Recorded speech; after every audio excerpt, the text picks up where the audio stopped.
You don't need more willpower. I wish the word willpower did not exist. I mean, I think I lived most of my life with like willpower and you just drive through and you just push through. You don't need to try harder. You don't need to be disciplined. You don't need more self-control, right? Like that really, it really has nothing to do with how strong you are. Cause what we just talked about, like this is like totally about brain chemistry and how your brain is wired in this moment right now, not how it's going to be in a week, 2 weeks, or 5 years. Like you can absolutely change it, right? Because this At is any about, time. yep, it's about like I said, brain chemistry. It's about blood sugar instability, like we talked about. It's about habit loops. It's about emotional coping patterns.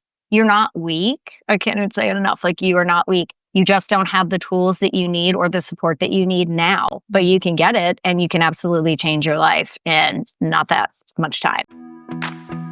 Welcome back to PCOS Unfiltered. Every once in a while, I love bringing back conversations that continue to resonate with listeners, and today's replay is definitely one worth revisiting. If you've ever found yourself reaching for sweets after a stressful day, eating when you're not actually hungry, or feeling frustrated that your cravings seem stronger than your willpower, this episode is for you. In this replay, I'm joined by board-certified holistic health coach and dear friend, Kerri Pagliarini, also known as the Sugar Knockout Coach. And together we explore the real reasons behind emotional eating and sugar cravings. And spoiler alert, it has very little to do with self-control. We talk about the connection between stress, hormones, gut health, emotions, and habits, along with practical ways to pause, recognize your triggers, and build a healthier relationship with food. Most importantly, we discuss how replacing guilt with curiosity can completely change the way you approach your health journey. As always, this podcast is intended for educational and informational purposes only and should not be considered medical advice. Please consult your healthcare provider before making any changes to your diet, exercise, or treatment plan. Now, whether this is your first time hearing this conversation or you're listening again with fresh ears, I hope it reminds you that your body isn't working against you. It's trying to tell you something. So let's jump in and enjoy this replay episode with Kerri Pagliarini.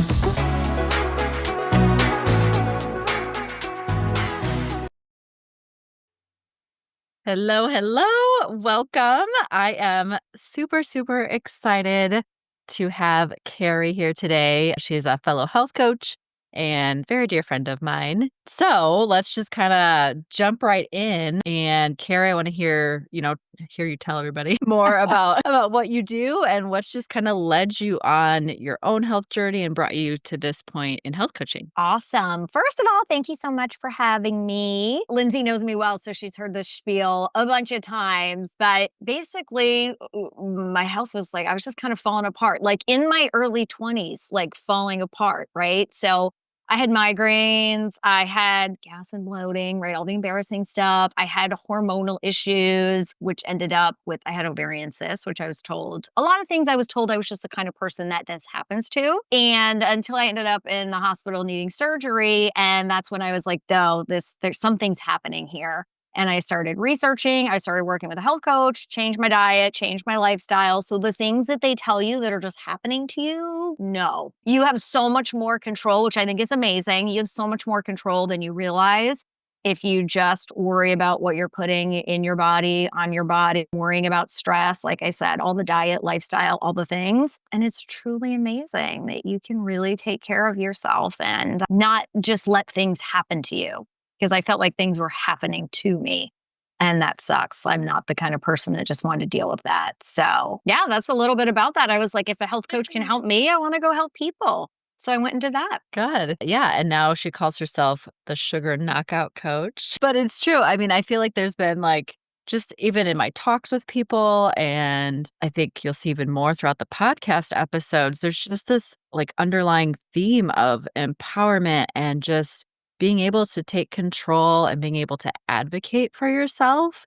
That's huge because, yes, like I feel like I don't want to bash traditional medicine all the time because it is needed, but Yeah. you have to understand that they don't know everything. And so just because they tell you something, especially like they don't know everything, I feel like when it comes to nutrition and exercise and that type of thing, they're just not taught like that. Then you have to be the one to go out and discover some of that on your own and find what works for you and know what other resources are out there. And so That's where Kerri plays a huge role for Yeah. sure. I'm so glad that you said that too. Just like if I could say one thing, Yeah. because then like right there is a time and a place for traditional medicine, but you can have more of an actual intelligent conversation with your doctor when you know what's going on with your body and what works Exactly. for you and what doesn't. So then it really becomes the partnership I think it should be if you can find a doctor that's listening to you. If one isn't, then Exactly. that Yes. partnership's over. Yeah, they definitely have to be open to it for sure, and if they're not, then maybe that one's not right for you. So, yeah, definitely. So, let's just kinda, yeah, keep going here. So, have you ever found yourself knee deep in sweets after a stressful day? And what was that like? I know I have in the past. I'm sure a lot of people listening are Yeah. probably right there with you. So, Yeah, this is such a great question. One, because I am the sugar knockout coach. Like hey everyone, I still go through all this too. Like I'm not perfect. I think what happens a lot is it becomes like a mindless thing, right? Like all of a sudden I'm in my kitchen. I'm eating like, the chocolate chips or like cookies or potato chips. And I'm just kind of like shoveling them in and like no mindfulness at all, right? And then the crash happens. And then there's the emotional crash. So tell me if you can relate to this, Lindsie and anyone listening, right? Then I feel shame. Then I feel guilt, right? Because I'm like, oh my gosh, I have no control. What is wrong with me? I should be better. I know I shouldn't eat that. Like, we all know sugar is not good for us. I know I shouldn't be eating that. And I think that's the real damage. So we start beating ourselves up. And then because I don't have a coping mechanism to deal with my emotions, or I've been using sugar as the coping mechanism, I go right back into eating sugar and then feeling shame and guilt and beating myself up and eating more sugar. and then it just becomes a vicious cycle. Yeah, for sure. I mean, yeah, Yeah. there's such a huge emotional component to it. It's Yeah. very I interesting. remember as a nurse, like, oh my gosh. I mean, and, I was single and I'd be like after 12, sometimes 14-hour day, I'd come home and I would eat like maybe a decent dinner, but then immediately I'd go to Oreos. That was my big thing. Oh, Yeah. And then uh-huh. yeah. And then you feel like junk after. And I still kept doing it every single time, but it was just kinda like the habit of like, "Okay, I had dinner and now I can have this treat," and then I'd try Yeah. to limit myself to 4 or something, and then you end up eating 4 more. Yeah, and they're done. It's interesting because we just had someone who graduated my program who hadn't eaten Oreos and she loved Oreos. And I'm like, wait till you taste an Oreo now. After your taste buds have changed, after you know what you know, and she's like, it's pure chemicals. I'm like, oh yeah, Uh, I loved Oreos too.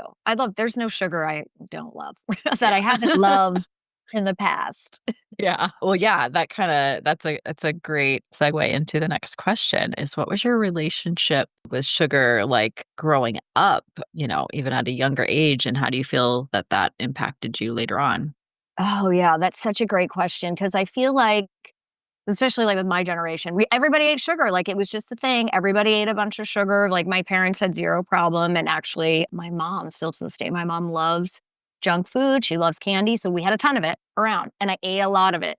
And then as a teenager, got a job and bought all the things with my money, right? I bought candy and chips and fast food. Gummy candy was my absolute weakness. I've eaten so much gummy candy, like, enough to last 10 lifetimes, right? But when you're young, your body can process that a little bit quicker. Now, I had migraines in elementary school, so my body wasn't doing so hot. Like I was getting signs then, and they were few and far between. But in my late 20s, like early 30s, is when it really caught up with me and I really started noticing the signs. But when you think about it really was starting in my late teens, early 20s, right? So, and I was listening to something the other day. They're like, heart disease doesn't start in your 50s, started in like your 40s and 30s. And so my body was giving me all these signs, right? I was having the migraines, I was having all the things, but until it like was more severe and more frequent is when I actually noticed, when my body was like, okay, like we have to stop here. So there's a lot of signs I think along the way that we all just avoid because we think it's normal or we're the kind of person Yep. that gets migraines. Yep, exactly. Oh my gosh. Yeah. And I was actually just having this conversation with somebody yesterday. Stay tuned for that podcast as well. But yeah, these things that we do to our bodies that we don't listen to, first of all, we're just not listening until we have to listen because something is really going on. But you also just don't realize that what you're doing, now, and we all think we're invincible when we're at that age. Oh yeah. Oh Plus, yeah. yes, I feel like the trend has also been us waking up. I mean, in general, more people Yeah. waking up to what's actually in our food now, because it definitely wasn't like that before. And yeah, you learn later on like that all the stuff you did 10 plus years ago is now affecting you for sure. Oh, yeah. Yeah, it's interesting. But yeah, you do feel Yes. invincible in your teens. Oh my gosh. Yeah. Yep. So how would you define emotional eating versus the sugar addiction, and how are they different? How are they connected? Interesting. So, can I say they're different yet connected? I think so. Yeah. Yeah. I think when I think of sugar addiction, I think of more like physical stuff. So, gut imbalance, right? If your gut bacteria is off, the bad bacteria, if you have too much, it's going to crave sugar. Studies have shown that. So, you're just feeding that and it gets worse. So, that's like physical. Or a nutrient deficiency, like you're going to crave sugar when you need some other things. So, but when your gut's out of whack, which I find really interesting, is that so like 80% of our serotonin is made in the gut, our happy hormone. So we have these like physical needs. Our gut's out of whack. We have a nutrient deficiency. Now we're not making the serotonin that we need, and so we're seeking pleasure, and we start using sugar for pleasure. And that's when I think it starts turning into emotional eating because we're not happy the way that we should be. And so, yeah, we get these like little hits of dopamine from sugar. And so we feel really good and our brains are like so amazing. They're like, okay, so like where are we going to get this next hit? Where's this coming from? Right. And so then I think the opposite is true of like someone, then it can go the other way. Like people have just started using sugar to manage emotions, and then the cascade effect of gut issues, hormone issues, nutrient deficiency. And so you can be like, they're like a yin and yang, is how I picture it. Yeah. Yeah. I've said this before, but I'll say it again. We're overfed and undernourished, right? Because Oh, yeah. because we keep getting that hit, from all these nutrient lacking foods, where if we can just increase and improve the nutrients, that we're putting into our bodies, that will help balance some of that stuff out without even thinking about removing some of that stuff Mhm. first, because then your body's like, oh, I feel good from this now. And so they're going to want, your body's going to want more of that instead of the nutrient lacking foods, Yeah, for sure. absolutely. And I love that you said you don't like when people see me coming, they're like, oh my God, like I go to networking, it's like, oh, I don't usually eat like this. And I'm like, people think I'm sitting there like Yeah. judging what they're eating. It's really funny. And also I'm like, right I'm there like, with you. just add more nutrients to that plate. It's not Yeah. really about removing. Yeah. Yep. For sure. That's so funny. What are some subtle signs that someone might be emotionally eating without realizing it? So I would say two. So the two big ones to me and what I see the most is late night snacking ready without being hungry. Like you just feel like you need it, like you were talking about the Oreos. And so really it's a habit. I think because I work with a lot of moms and a lot of like busy women, I think it's the only time like that they get to actually sit and relax. And so they associate whatever they're eating with relaxation, right? So it's like late night snacking that's become a habit because they're getting that little hit, right? Where they're like finally doing Yeah. something for themselves. And the next, I think, is a craving for one specific thing. So it's not the lasagna your mom only makes once at Christmas. Okay, I will eat lasagna one time a year because she makes it and it's amazing. So it's like, I need potato chips right now. I need salt and vinegar potato chips, and I will get in my car and drive for that. That's emotional eating. Mhm. I don't need potato chips. There's no nutritional value in them. And I mean, salt and vinegar potato chips. I have eaten those until my tongue has peeled, like back in the day. Oh Yeah. my gosh. Yeah. That should be a real, like, if you're eating Oh until my that, god. yeah. Your tongue is numb and yeah. Yeah. What's happening here? Yeah. That. So, yeah, I've eaten gigantic bags of that. So, if it's something really Mhm. specific, like that's emotional. It's not Yeah. like, hey, I need some protein or I'm craving this. It's like, I need that right now. Yeah. So, Yeah.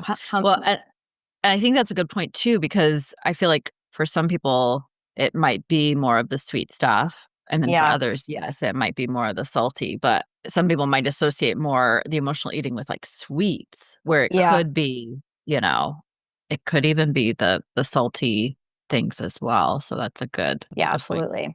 Absolutely. What kind of piggybacking off of that too, what are some other things? I know I have some things I usually recommend. What are some other things like coping wise that could help kind of break that cycle that you would recommend for them to do instead of going to the sweets, Mhm. or the salty snacks or whatever it is? Are there any other things to recommend? Yeah, my favorite one is really pausing, right? And just taking a breath and I don't care, 5 seconds, 10 seconds, 30 seconds, and like really just tuning into your body. Like, what am I feeling right now? Like, like for me, it's anxiety. Like, that was the thing. Like, I'm super anxious and I use food to manage my emotions again, because it gives you that dopamine hit. And I'm like, so one, what do I really need? Like, what's the feeling? And then two, what do I really need? Like, if it's anxiety, is it something I can deal with in that moment, right? Is it having some tea? Is it taking 5 minutes away from my computer? Is it going to meditate for 5 minutes? Is it getting in my car and going for a drive because the people I live with are driving me crazy, right? Like, what do you need in that moment? Because sometimes it's a hug, sometimes it's a call with a Yeah. friend. Like, it's connection. It's not salt and vinegar potato chips, even though Yeah. I think it is. We think it is. And why do you think I mean, we already kinda touched on this a little bit, but I feel like sugar is a lot the go-to a lot of the time. Yeah. Why do you think that is that I it's think sugar it's that because, yeah, I think it's the dopamine hit. I think it lights up pleasure centers in the brain. And Lindsay and I have had this conversation.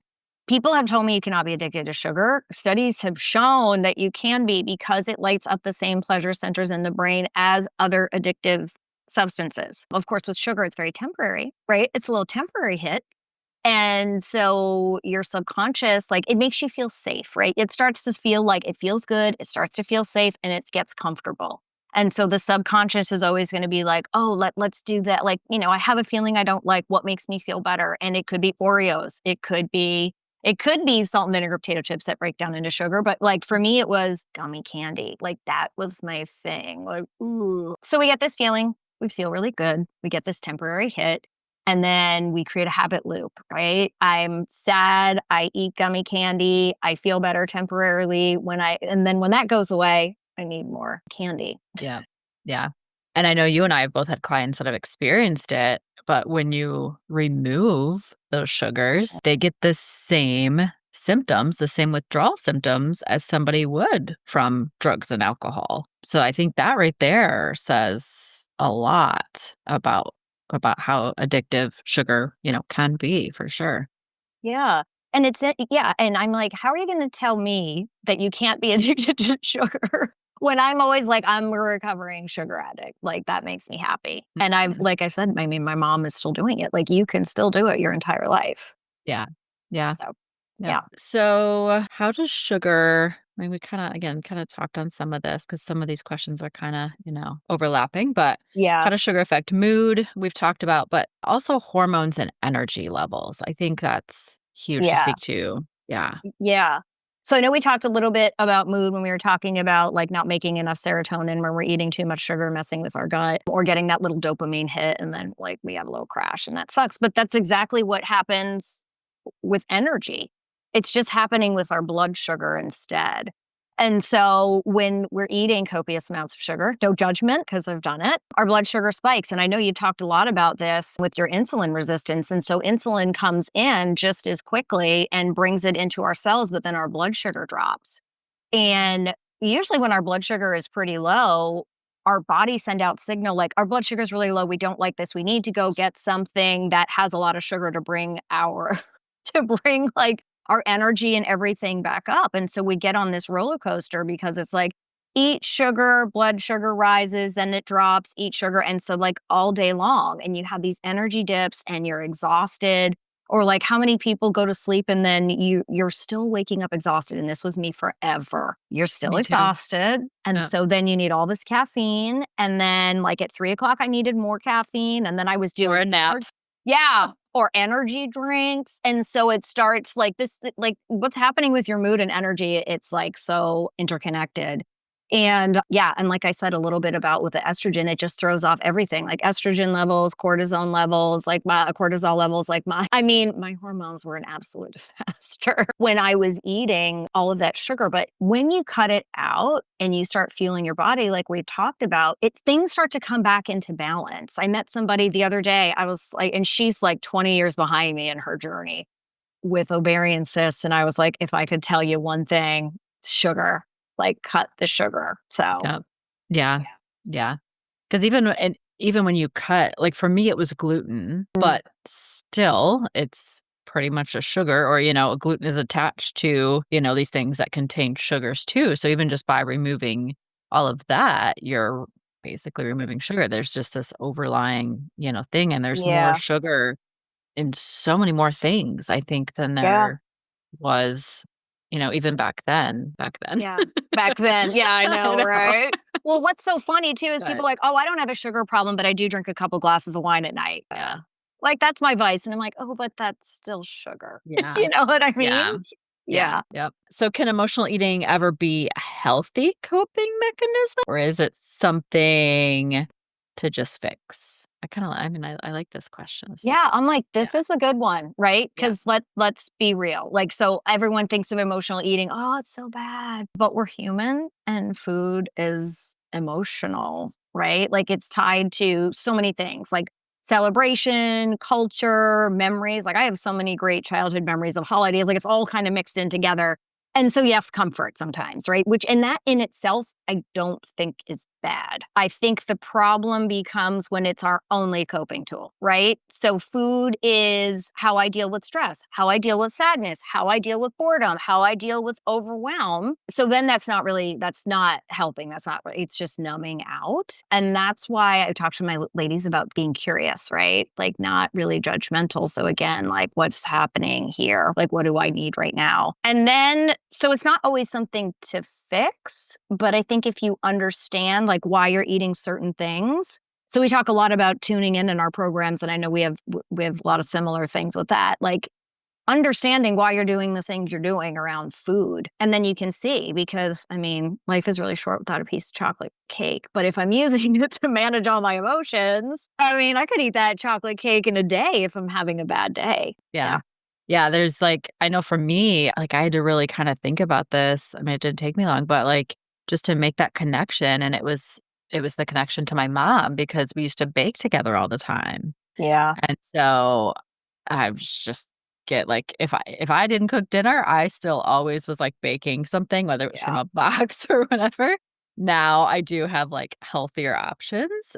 Yeah. But yeah, sometimes you have to do some self-reflecting, and is there Yeah. some type of tie there that's connecting you to something or something Mhm. deeper kind of pulling you into that. And there's nothing wrong with that because then like you said, yeah, whether it's a holiday or a celebration of some sort that you're tied to a certain food, that's great. But when it becomes an everyday occurrence, Yeah.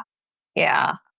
I love that you brought up like the deeper stuff. So I have someone who's just graduating one of my programs also, and she was obsessed with Diet Coke. And so we dug a little bit deeper, and it was that growing up, they didn't have a lot of money, and when they started having some kind of like a little extra money, her mom would get a Diet Coke. And she would sit there with her mom and eat and have a Diet Coke. Like, I'm like, that is hugely emotional. yeah, Like, but you yeah, just think like, I just need a Diet Coke and I just need it and I just can't stop. But then you take a step back and you're like, oh, well, that was something I like to do with my mom. And that means something to me. yeah. Yeah. And now her and her mom don't drink Diet Coke. She got her mom off Diet Coke. But, there's so many reasons for food. That's why we need to, just take a look at it. Exactly. Yeah. So we already talked a little bit, but your go-to strategies for identifying emotional triggers before the craving hits. What are some that maybe of your own or that you recommend?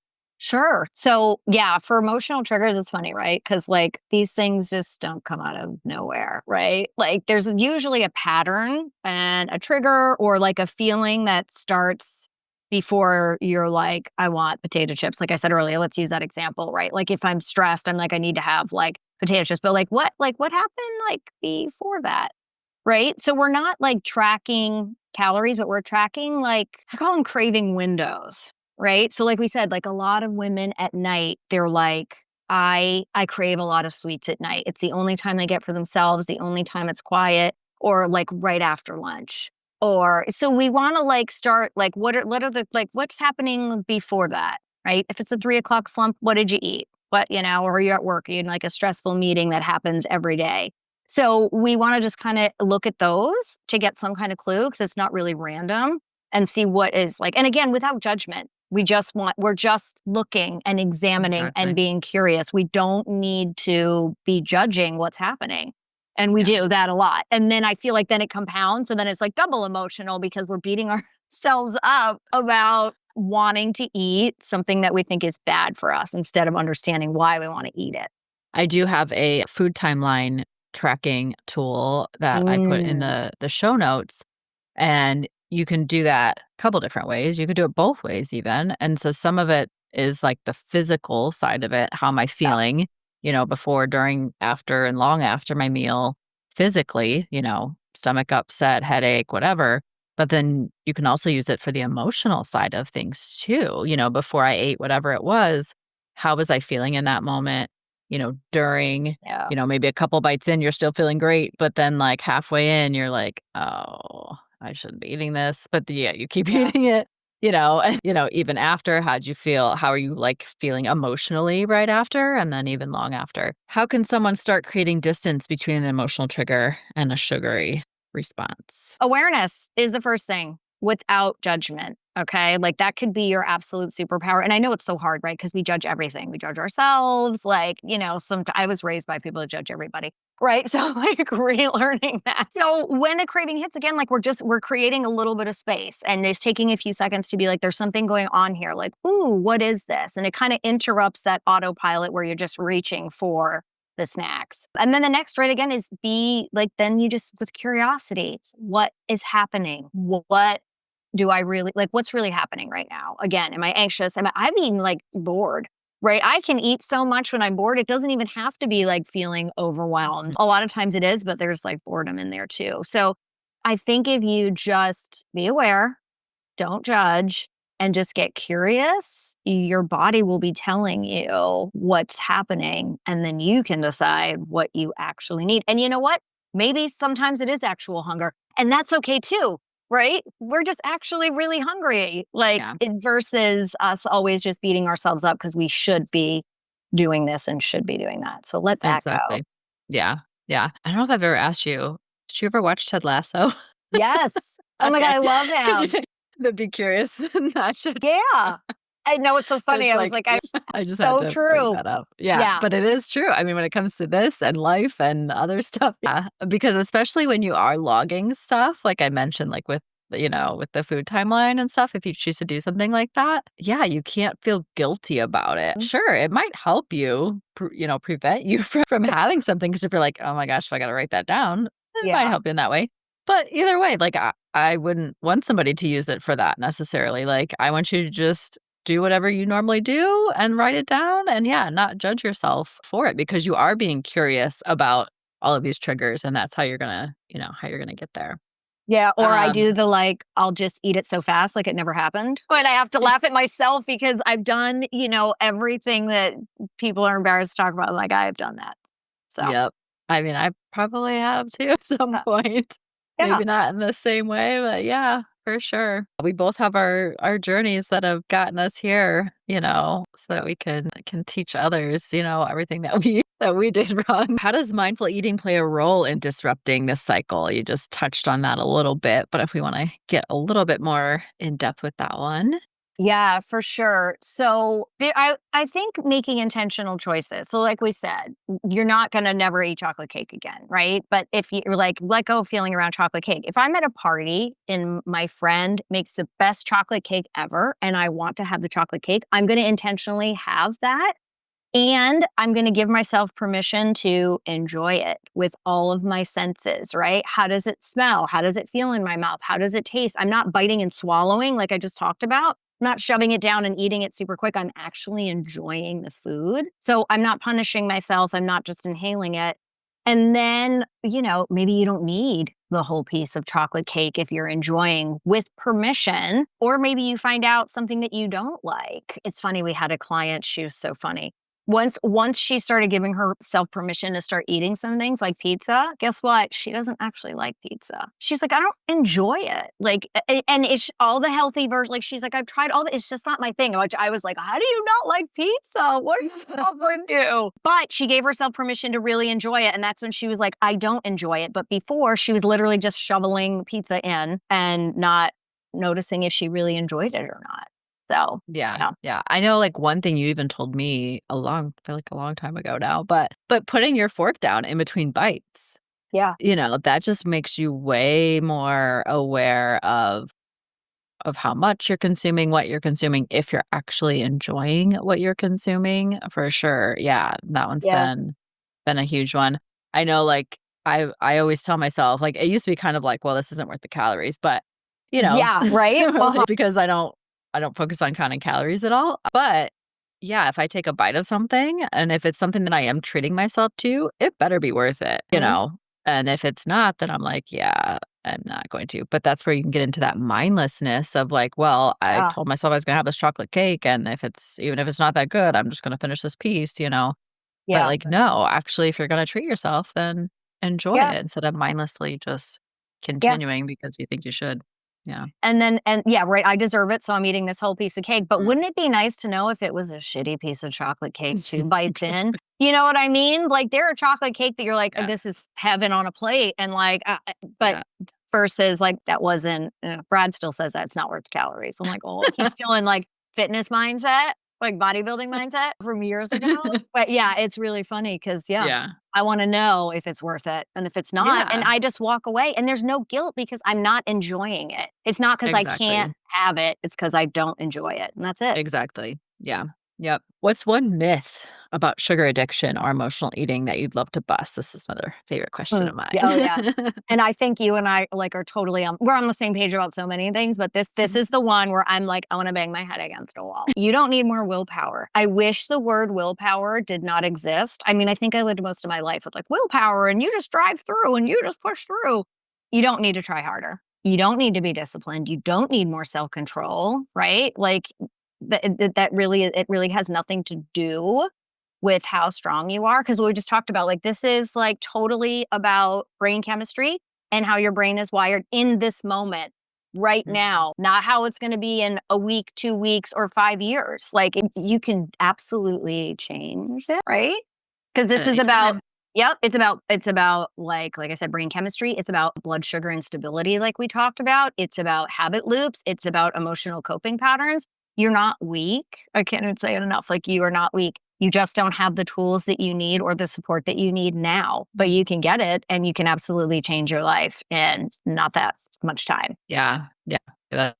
Yeah. Enough about that one for sure. Yeah. So how do you help clients shift from guilt and shame into Not motivators, they're traps.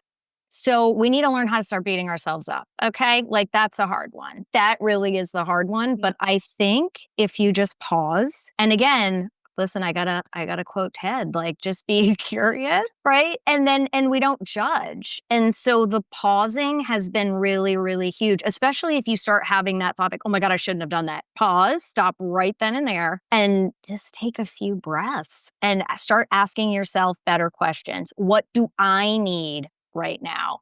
Because as women, we take care of so many other people, and we do for other people. We're taking care of everybody else's needs. Like, what do I need right now? What is Yeah. it? And Yeah. maybe it really is I just need to eat something, or I just need some protein, or maybe it's I just need to get a hug or call a friend or set a boundary. That's a big one. But once we do that and start, like, really stopping even for a few minutes and then taking care of ourselves, like, that to me is so empowering. That's where the magic happens. Yeah. Yeah, you definitely you have to learn from it. I mean, Yeah. it's going to happen, especially if you're just starting in your journey, but you just have to learn from it and then come up with your plan for the next time that situation arises. And also, I mean, just celebrating all those small wins. So maybe you go a day Mhm. and you are still eating everything that you know is not going to make you feel the greatest, but maybe you do have a good day where you just pass up like something in the office that somebody brought in. Like that's still a huge win. We just I feel like us as people, we focus on the negative so much. And so we just need to shift, right? To like, yeah, focusing on all those positive, just smallest little wins. And that's just going to compile and yeah, keep going from there to help you ultimately, get to where you want to be. We Takes don't need to time. be perfect, like you said. Like, we don't Exactly. need to be perfect. Like, if you're making a change or one change, or it was better than yesterday, or you're doing something versus, nothing, just like, "I forget it, I'm just eating a bag of chips," and just go down the old rabbit Exactly. hole, like, Yeah. then you're winning if you're taking small steps, for sure. Yeah. Yeah. Was there a breakthrough moment for you or maybe even a client where emotional eating turned into healing? This is a good one. Yeah. So this makes me think of one of my clients. She's funny, right? Because she's like, I can't have. We all do this, right? There's certain things I just can't have in the house. I can't have like chocolate bars. I can't have whatever. So she was always talking about these like little mini chocolate bars, right? And so like she just could not have them. And so one day on a call, we're just talking, and I'm like, what if you like stop trying to control food, right? Like stop trying to control, like, I can't have this around and I can't be around this, and just listening again to what the craving is actually telling you. And she works from home a lot. And she was like, you know what? Like, I don't think I've had any social interaction today. I think I'm missing social interaction. And I work with a lot of high powered women who are lonely because they travel a lot or they work from home and they're single or they're busy doing for everybody all day long. And so that was like really the shift for her. She's like, oh, I'm a social being forced to work from home. And that doesn't work for me. And again, because she's single, she could be like in her house and be like, she's like, there could be days I don't talk to anybody, but I can eat a bunch of chocolate. I can go to the store and like eat that, right? So now she can be like, what do I really need? What do I really need? And what's really going on? Yeah. You said the I can't word too, Yep. right? Yeah. Even just changing that thinking, not I can't, but I'm just not doing that. I'm not doing that because I have X, Y, and Z goals, like that just changes that Yeah. mindset instead of, again, just trying to willpower through something. But when you kind of spin it around and say, I'm not having that, even if you say, I'm not going to have that today instead Mhm. of I can't, because then that's all your brain wants to think about. Yeah. Yeah. And I'm not having it Yeah. today. Like, let's just take it day by Yeah. day. Does it really Exactly. matter? You Yeah. know, it's Yeah. funny because sometimes when people sit down and they're like starting a 90-day program, like, I need to know every step. And I'm like, no, because but people are like planners and especially busy women. They're like, I need to plan. Like, I live by my planner. I'm like, okay, well, we'll take it week by. Yes. I know, I mean, you probably get this too, but one thing, like, I tell my clients throughout is just embrace the process, Yeah. Same thing, yeah, day by day, meal by meal, Yeah. whatever it is, like, embrace the process, and in the end, they always say, "I really appreciated this process." Yeah. Yeah. Yeah. Yeah. But the unknown is scary. Like, we It get is. it, right? Yeah. Yeah. Yeah. Yeah. Have you ever had to reframe a craving as a deeper unmet need, and how did that go? Or maybe if you could think of a client example as well. Yeah, yeah. I know I brought up the one about the Diet Coke, but a lot of times it's like connection. I feel like most of my ladies are missing connection with other like human beings, really. And I feel like that, that can happen to me too a lot because sometimes I will work, and I don't know, Lindsie, if this happens to you. Like, I'm home working a lot. And then if my son is with his dad and then it's like quiet at night that I'm like, I barely had any like social interaction. And if there's food around, like I can like eat that when I'm like, I need connection. And now, of course, there are days where I just want quiet too. So I think Yep. it's really like, what do you need? Cause I mean, I had like, God, one of those like a couple weeks ago where I'd been home. It was like the second day at home, like from working at home and not really talking to anybody. And I was at home that night and I was like, I'm going to get in my car and go drive like, is this even takeout? And I was like, no, stop. What do you need? You have food at home. And then I just texted a friend and we were just like making like silly jokes. And I was like, this is really what I needed. And so sometimes it's connection on a deeper level though. Like Yeah. sometimes, like I said, we're busy and then, it's months that you haven't seen a friend or connected with someone besides like your little family unit. Like you got to connect Yeah. with other people. Yeah. Yeah. Yeah. It's definitely different for different people. You kind of bring up a good point there. No, I don't think I could be a hermit, but there are some days where, yeah, like I just love my quiet. I love my Yeah. alone time. My husband travels for work. And so sometimes I get that. But then, like, for me, instead of going to food, a lot of times it's exercise. It's even just, just like Mhm. fresh air. Yeah. I have definitely learned how to cope with that more. But yeah, I think you're right. The connection piece is what I feel like is a Yeah. big part Yeah. of emotional eating and, sometimes the sugar addiction that goes along with it. And I love that you Um, brought up exercise. That's one of those healthy coping mechanisms versus chocolate cake all the time. yes. Yes, much healthier. Yeah, I mean, and just breaking that cycle then by doing that, because you do that a Mhm. few times, and then your mind's gonna be like, "Wow, well, I actually felt good by doing that." So, yeah. What's something that you wish more women understood about cravings and emotional hunger? Okay, besides willpower, that you can change the pattern. You can break the pattern. Like this is not what is set up for you for life, right? You're not doomed to be like, I can't control my cravings. I can't walk by the candy aisle. I'm going to be this weight for X amount of for the rest of my life, right? I'm sure you hear this too. I can't lose weight because no, all of it is like it's not. Maybe some of it's easier, but it doesn't have to be a crazy hard process if we learn to tune in and figure out what works for us. I think that's another thing, right? Is that Yeah. please stop judging yourself against, any man that you're around because they're just totally different with their eating and the way their body like just burns fat like that. Yeah. And that you can absolutely change. You can totally take control, even if it's the tiniest step. You can totally do it. Yeah. At any point, anytime, like any age. I mean, yeah. And I mean, you're a great example of that. You didn't just accept that all of this medical stuff was happening, to you.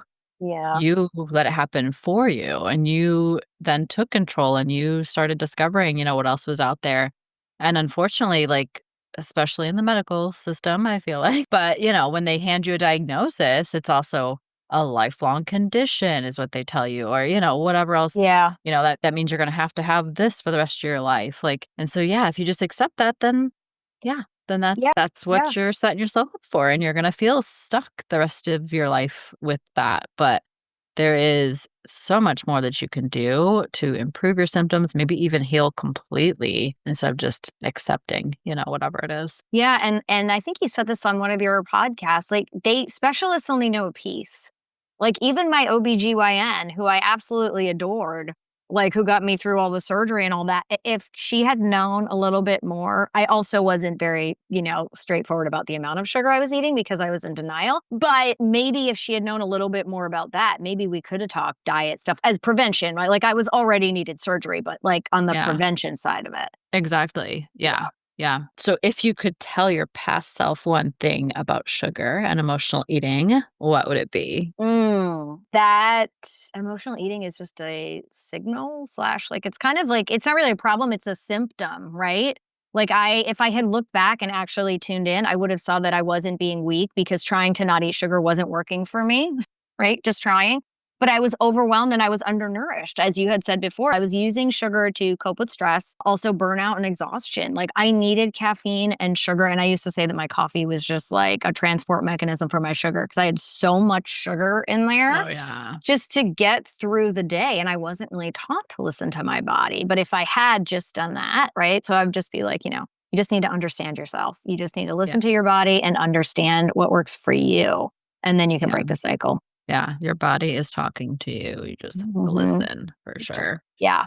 What's one simple daily habit or mindset shift that you would recommend to start healing? Oh, good one. I would say treat your self-care. I know that word is used so much, but as like it's a non-negotiable, it's not a reward for like next week or the weekend. Again, women, we take care of everybody else, right? And so we need to take care of ourselves a little bit more, even if it's 5 minutes a day. Like you said, go for a walk or you sit with your morning coffee. Like that's what I love to do is sit with my morning coffee when it's quiet. That's why I'll get up before anybody else. So, it really is taking care of yourself and sending that signal to the brain. I am safe. I am taking care of myself because I matter and I'm taking care of my needs. And then it really does. And this one takes a little bit more time with self-care, but then you feel like less out of control, less overwhelmed when you take care of yourself. And so then you ultimately start relying less on sugar and food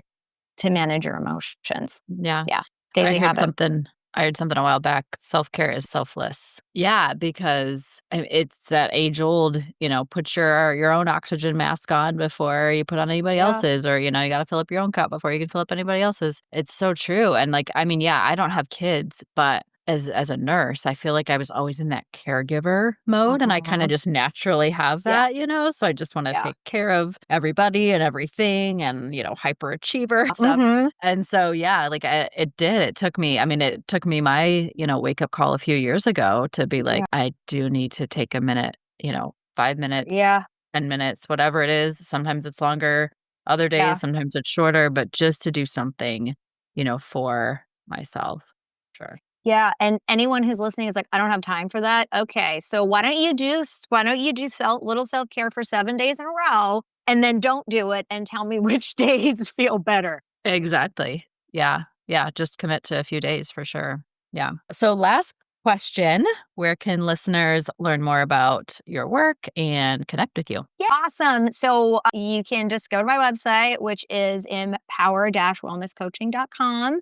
I'm also on Instagram, sugar_o_underscore coach. Don't know why I picked that. Maybe somebody had something like similar. But I also have created a school community for those that don't know school, SKOOL, which is just a great community. We wanted to just be, where we can all speak openly and create a community of women that really want to lift each other up. So if you go to school, look for us. It's the Mind and Body Reset Hub. So I would love to connect. Is there anything else that you would like to share? Like something that I see in the background, maybe? Oh, and my cookbook. I am terrible about this stuff. Thank you, Lindsie. On my website, you can get the digital version of it, or this lovely version is on Amazon. So, yeah, yummy recipes that are all gluten free, low glycemic index, basically won't mess with your blood sugar. And there's, yes, still some sweets in there that you can enjoy. Yes. And simple. I love the just simple, easy. It doesn't have to get complicated. So, yeah, love those recipes. Definitely Yeah. check those out. Thanks for bringing that up. Yeah, that was when I was creating these recipes or picking the ones that I love. I'm like, there are so many cookbooks I love from like famous, holistic doctors. And I'm like 25 ingredients later. I'm like, oh my God. Like I want it to be simple and that you would probably have most of Yes. the things at your house. Exactly. Yeah, which I love about that. Awesome. Well, thank you for joining and sharing all that good stuff. Yeah. Thank you for having me. Thank you so much for listening to this replay episode of PCOS Unfiltered. If there's one message I hope stays with you after today's conversation, it's this: your cravings are communication, not a character flaw. Whether your body is asking for nourishment, connection, rest, stress relief, or simply more awareness, every craving is an opportunity to pause, get curious, and respond with compassion instead of guilt.